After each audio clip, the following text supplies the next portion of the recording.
Thank you for coming by Tory Magoo 44. Today is July 21st, 2019. Today's a very special day for me because 19 years ago today, I escaped out of the Church of Scientology.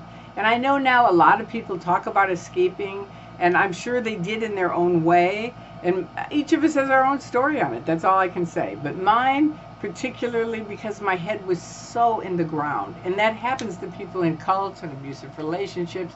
You just stick your head in the ground and you won't look at both sides. And that's where the danger starts, right? So I had my head way in the ground. I really didn't think they did fair game. They had sent me out to handle the critics since 1979 in Clearwater, right?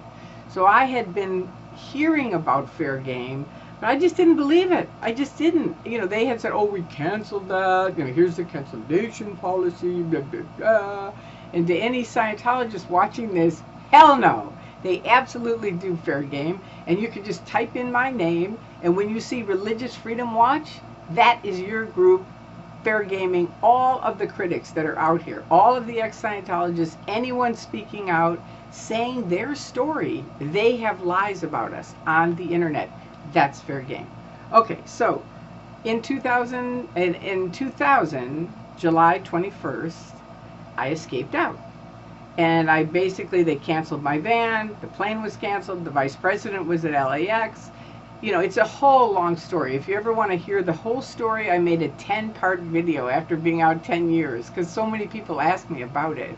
And you can just go to Tory Magoo 44 + escape. And that's the whole, just keep watching. It's 10 or 11 videos on it.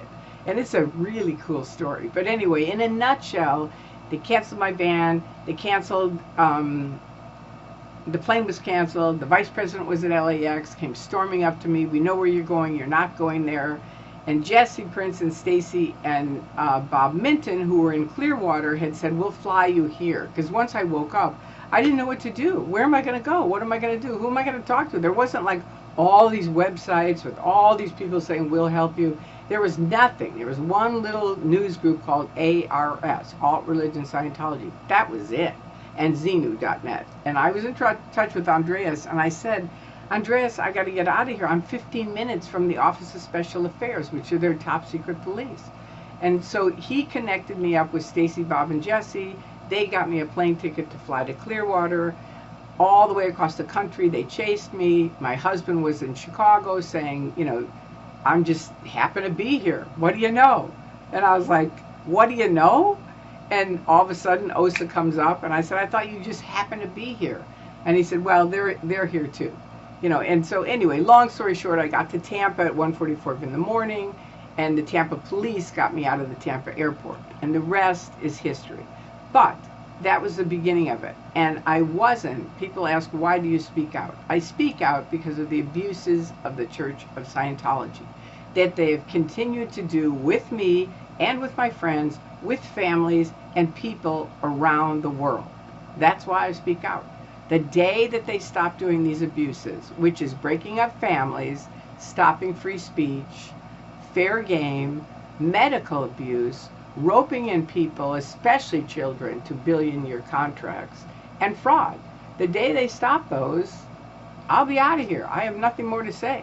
But as long as you are doing that Scientology, people like me are going to be here talking to you. You can say, she's going to die in a couple of years anyway. Okay. My videos are going to be online for a long, long time. And there are going to be other people that are younger than me that are here now that are very much interested in exposing your abuses. So anyway, that's why I speak out. That's number one. And frankly, they keep me speaking out. Many, many times I thought, okay, I'm done. A couple of years after I've been out, I was like, and remember, I'd called Stacy and said, I'm not going to speak out. I'm not going to make pickets. I'm not going to make videos. And she said, Tory, I'm only doing for you what I wish someone had done for me when I left the Sea Org. So, okay, cool enough. But then Scientology just kept picking at me while I was in Clearwater. And we finally went to Boston. And at that point, something happened. And I just thought, that's it. I have free speech too. And maybe I have something to say. And I haven't stopped since. But I was already posting a ton of stuff on the internet you know, just verbally writing about it. And I even made some videos way back in 2000. There's one, the OT panel. That's really cool. That was our first video that we made. That was really fun. And then we made some with us picketing and some other stuff. But anyway, there's that. So that's why I speak out. The next one is what helped you wake up. And that one, honestly, it's too long. And they already cut me off. I already made one whole long video trying to explain all that. And they already cut me off, and it cut off in the middle. So you got to watch the 10-part series. But basically, the key things are disconnection, stopping of free speech, which I was a part of, even though I didn't know they were stopping free speech. And the tech wasn't working. It really didn't work for a lot of people, and it didn't work for me. You know, it's like a triangle. You know, you work your way up, and as we got up higher and higher, we got worse and worse. A lot of people die in Scientology, and that helped me wake up. I mean, if it's so great, why are they dying? And I knew 4 kids then who killed themselves, and that was kind of it for me. The tech didn't work, the abuses, and these children killing themselves. I mean, they were 20, but to me, they were children. And now I know 15 Scientologists. Me personally, you know, that's a lot of people to know that have taken their own lives. So it got me to kind of start waking up, right? So that was that. As far as fair game, did I get? Oh yeah, disconnection, free speech. Okay, so and the tech. Okay, so I told you those things. So then, fair game, people say, what fair game have they done? And they've done a lot of fair game with me. I'm just going to leave it with Religious Freedom Watch is still up today. That's fair game. They broke in my car. You know, they've done all kinds of things. They flattened my tires. They broke the window, the rear view mirror off my car. You know, just different things. And it's like nothing, but it's definitely them. And you know what, Scientology? It's an epic fail. That's all I'm going to tell you. It's an epic fail. Okay, and then what's my life afterwards? That's the only thing I'm going to tell you now is that people, when you're in, I call it the Truman Show, the Scientology Truman Show. It's just like the Truman Show with Jim Carrey, and they cannot see the walls. And I couldn't either. And then once you get out, you're like, oh my God, this world is a fantastic world.